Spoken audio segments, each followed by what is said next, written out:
कैसे हैं आप लोग। तो आज का पहला क्वेश्चन है, भारत के किस राज्य ने दुनिया का सबसे बड़ा जंगली सफारी पार्क स्थापित करने की घोषणा की है। इसके इसके ऑप्शन 4 जो अवेलेबल हैं, हरियाणा, बी मध्य प्रदेश, सी राजस्थान, डी उत्तर प्रदेश। इसका करेक्ट आंसर है हरियाणा।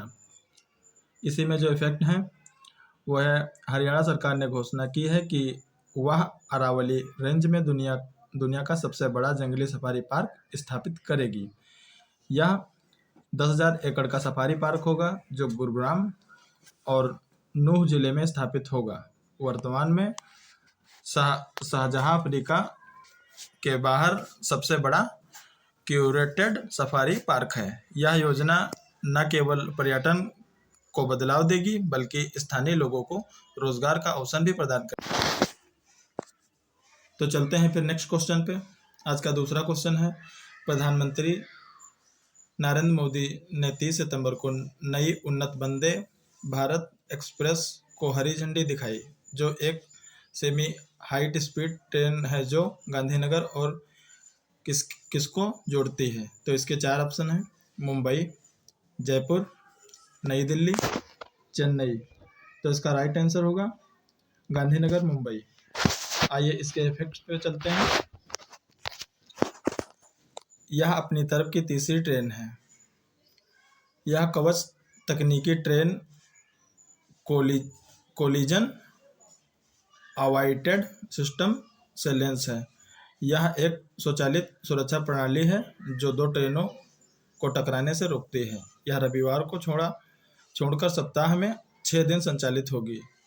यह 16 डिब्बों वाली स्वचालित ट्रेन है।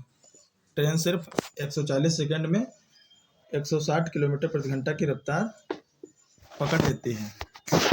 चलिए फिर देखते हैं इसी का नेक्स्ट इम्पॉर्टेंट फैक्ट्स है। यह वंदे भारत का निर्माण मेक इन इंडिया कार्यक्रम के तहत integral coach factory IFC Chennai द्वारा किया गया था। इस तरह की पहली ट्रेन नई दिल्ली वाराणसी रूट पर चलती है, जबकि दूसरी नई दिल्ली वैष्णो देवी कटरा रूट पर चलती है। 2022-2023 के केंद्रीय बजट में वित्त मंत्री ने अगले 3 वर्षों में 400 नई वंदे भारत ट्रेनों का विकास और निर्माण का प्रस्ताव दिया है।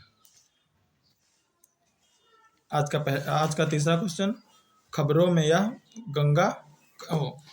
में रहे गंगा एक्सप्रेस व मेरठ को किससे जोड़ती है। इसके 4 ऑप्शन हैं, प्रयागराज, कानपुर, फैजाबाद, आगरा। तो इसका राइट आंसर होगा ऑप्शन ए, प्रयागराज। चलिए इसके इंपॉर्टेंट फैक्ट पे चलते हैं।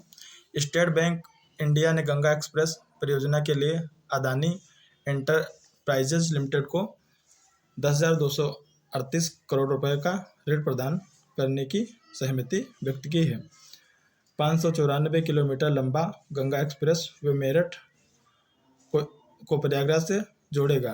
हालांकि अडानी कंपनी 594 लंबे गंगा एक्सप्रेस वे में केवल 464 किलोमीटर का निर्माण करेगी। यह एक्सप्रेस वे के उस हिस्से का निर्माण करेगी जो बदायूं को प्रयागराज से जोड़ता है। तो इसी का अगला नेक्स्ट इंपॉर्टेंट फैक्ट है, तो देखते हैं। गंगा एक्सप्रेसवे उत्तर प्रदेश सरकार की एक परियोजना है जो मेरठ राष्ट्रीय राजमार्ग NH 334 से शुरू होगी और प्रयागराज जिले में NH 2 बाईपास पर समाप्त होगी। यह 6 लेन का एक्सप्रेस नियंत्रित हाईवे होगा। इसका इसी का इम्पोर्टेंट फैक्ट है, उत्तर प्रदेश में परिचालन एक्सप्रेसवे यमुना एक्सप्रेसवे नोएडा से आगरा तक 165 किलोमीटर। दूसरा है Noida greater Noida expressway 25 kilometre. यह ग्रेटर नोएडा को ग्रेट नोएडा से जोड़ता है। इसका नेक्स्ट स्टेप है आगरा लखनऊ एक्सप्रेसवे 302 किलोमीटर। इसका नेक्स्ट स्टेप है दिल्ली मेरठ एक्सप्रेसवे 96 किलोमीटर। इसका next step Purvanchal expressway 341 kilometre. यह चंद सराय गांव लखनऊ जिले से शुरू होता है। पूर्वांचल एक्सप्रेसवे 341 किलोमीटर चंदसराय गांव लखनऊ जिले से शुरू होता है और हैदरिया गांव HN31 गाजीपुर जिले से समाप्त होता है। यह भारत का सबसे बड़ा एक्सप्रेसवे होगा। बुंदेलखंड एक्सप्रेसवे 296 किलोमीटर और यह चित्रकूट जिले से NH35 पर गोंडा गांव को इटावा जिले से आगरा लखनऊ एक्सप्रेसवे पर कदरेल गांव से जोड़ता है। चलिए चलते हैं इसके नेक्स्ट क्वेश्चन पे।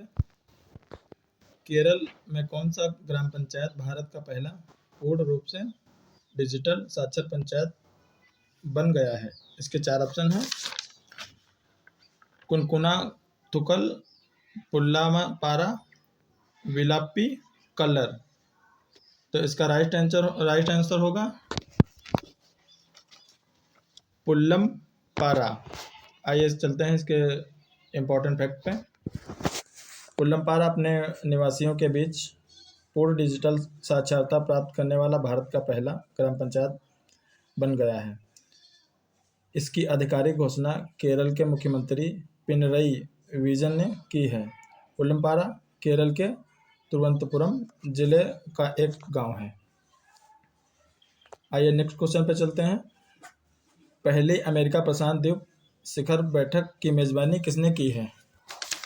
इसके ऑप्शन हैं A America, B Bharat, C Germany, D Sri Lanka. जिसका राइट आंसर होगा ए अमेरिका।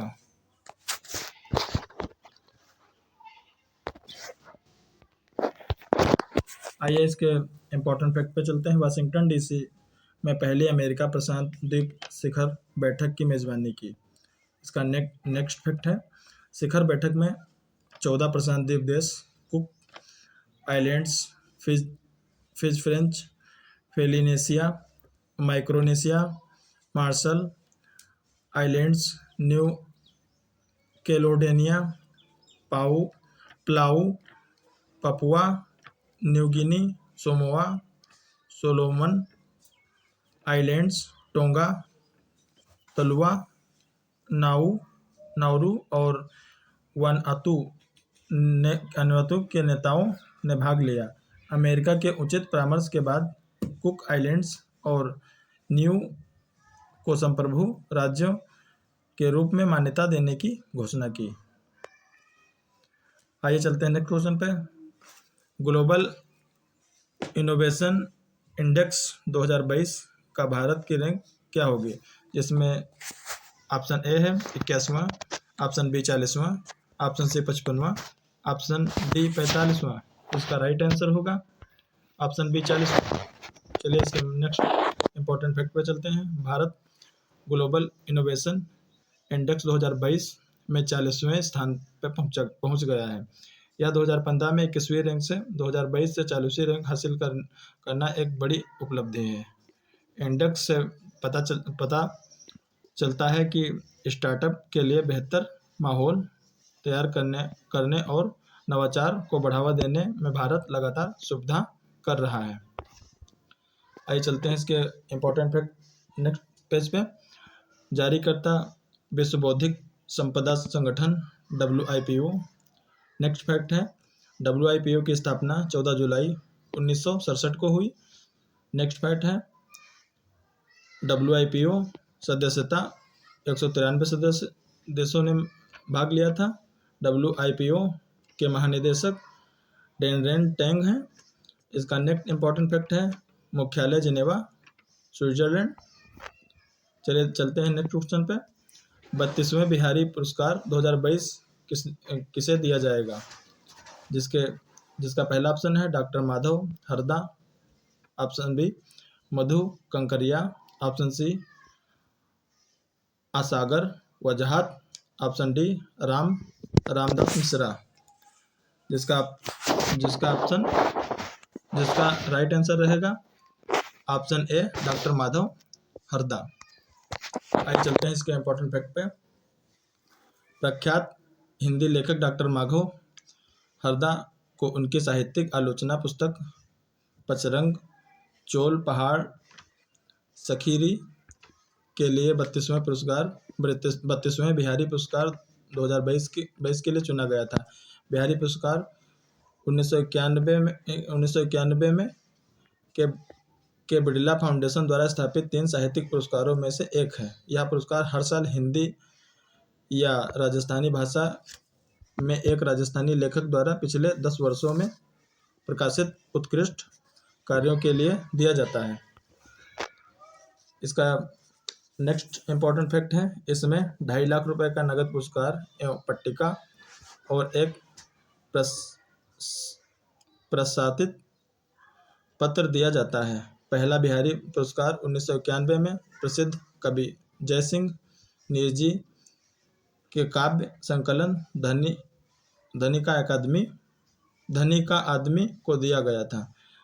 31वां बिहारी पुरस्कार मधु कंकरिया को उनके 2018 के उपन्यास हम यहाँ थे के लिए दिया गया था। स्पेशल डोज फॉर एग्जाम 31 व्यास सम्मान 2021 असागर वजाहत को उनके नाटक महाबली के लिए दिया गया। सरस्वती सम्मान 31वां पुरस्कार विजेता रामदर्श मिश्रा को उनके हिंदी कविता संग्रह मैं तो यहाँ हूँ के लिए दिया गया था। आइए चलते हैं नेक्स्ट क्वेश्चन पे। अडानी ग्रीन ने भारत की पहली पवन हाइब्रिड बिजली सुविधा कहाँ शुरू की गई? जिसका पहला ऑप्शन है Jaisalmer, option B Khandwa, option C Telangana, option D Lucknow. जिसका राइट आंसर होगा ऑप्शन ए जैसलमेर। इसका इंपॉर्टेंट फैक्ट है, गौतम अडानी के स्वामित्व वाली अडानी ग्रीन एनर्जी ने जैसलमेर राजस्थान में दुनिया का सबसे बड़ा 750 मेगावाट पवन सौर हाइब्रिड पावर प्लांट चालू किया। पवन और सौर ऊर्जा संयंत्र दोनों एक ही स्थान पर स्थित हैं। सौर ऊर्जा संयंत्र की स्थापित क्षमता 600 मेगावाट है और पवन ऊर्जा संयंत्रों की स्थापित क्षमता 150 मेगावाट है। आइए चलते हैं नेक्स्ट क्वेश्चन पे। 61वां Subroto cup international football tournament girls under 17 खिताब 2022 किसने जीता है? Option A Jharkhand, option B Manipur, option C Nai Delhi, option D Gujarat. तो इसका राइट आंसर रहेगा ऑप्शन ए झारखंड। चलिए चलते हैं नेक्स्ट इंपॉर्टेंट फैक्ट पे। सेटपेटिक गुमला झारखंड ने नई दिल्ली के डॉक्टर भीमराव अंबेडकर स्टेडियम में खेले गए फाइनल और Waingoi higher secondary school Imphal Manipur को 3-1 से हराकर 61वां Subroto cup international football tournament girl under 17 खिताब 2022 जीता। इस साल सुब्रतो कप में बांग्लादेश की यह टीम ने हिस्सा लिया था। इसका नेक्स्ट इंपॉर्टेंट फैक्ट है, सुब्रतो कप यह नई दिल्ली में प्रतिवर्ष आयोजित होने वाला एक प्रतिष्ठित अंतर्राष्ट्रीय अंतरविद्यालय फुटबॉल टूर्नामेंट है। इसका नाम पूर्व भारतीय वायुसेना प्रमुख सुब्रतो मुखर्जी के नाम पर रखा गया है। टूर्नामेंट का आयोजन भारतीय वायुसेना के साथ Subroto Mukherjee sports education society द्वारा किया जाता है। चलिए चलते हैं नेक्स्ट क्वेश्चन पे। प्रधानमंत्री नरेंद्र मोदी दुनिया के पहले CNG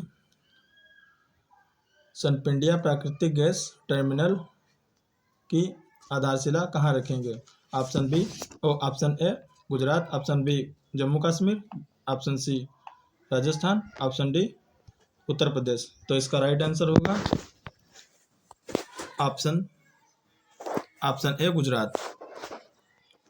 चलिए चलते हैं इसके इंपॉर्टेंट फैक्ट पे। प्रधानमंत्री नरेंद्र मोदी ने गुजरात के भावनगर में दुनिया के पहले CNG संपीड़ित प्राकृतिक गैस टर्मिनल की आधारशिला रखी। यह दुनिया का चौथा सबसे बड़ा लॉक गेट सिस्टम के दुनिया का पहला CNG टर्मिनल होगा। इसका निर्माण मुंबई स्थित पद्मनाभ मतलाल समूह और ब्रिटेन के फ्रेटसाइड समूह के लिए संघ द्वारा किया जा रहा है। इसका next important fact, CNG terminal का प्राथमिक उद्देश्य गुजरात तट के मध्य से भारत के लिए सीएनजी प्राप्त करने वाली बुनियादी सुविधाओं का विकास करना है। सीएनजी क्या है? सीएनजी, जिसे संपीड़ित प्राकृतिक गैस के रूप में भी जाना जाता है, गैसोलीन का एक पर्यावरण अनुकूल विकल्प है। यह मुख्य रूप से मीथेन CH4 से बनी एक ईंधन गैस है। Top 10 strict GS question. Arya Samaj के संस्थापक कौन थे? स्वामी दयानंद सरस्वती। किस अधिनियम के अंतर्गत बंगाल के गवर्नर जनरल को भारत का गवर्नर जनरल बना दिया गया था? चार्टर अधिनियम 1833 द्वारा। सोडा वाटर में नींबू का रस डालते ही बुलबुले निकलने लगते हैं क्योंकि इसमें होता है साक्षर। किस सागर का खारा पानी सबसे अधिक होता है या अधिक है? मृत सागर। किसको आरबीसी का कब्रिस्तान कहा जाता है? प्लीहा। किस मंदिर को ब्लैक पैगोडा के नाम से भी जाना जाता है? सूर्य मंदिर। संविधान की प्रस्तावना में प्रयुक्त शब्द सेल्यूलर का अर्थ क्या है? सभी नागरिकों को धर्म एवं उपासना की स्वतंत्रता। स्टोरेज डिवाइस में मेन फोल्डर को क्या कहते हैं? और रूट डायरेक्टरी। किस वेद में जादू, चमत्कार तथा मंत्र दिए गए हैं? अथर्ववेद। सिंधु घाटी सभ्यता में धौलागिरी किसके लिए प्रसिद्ध है? जल संरक्षण।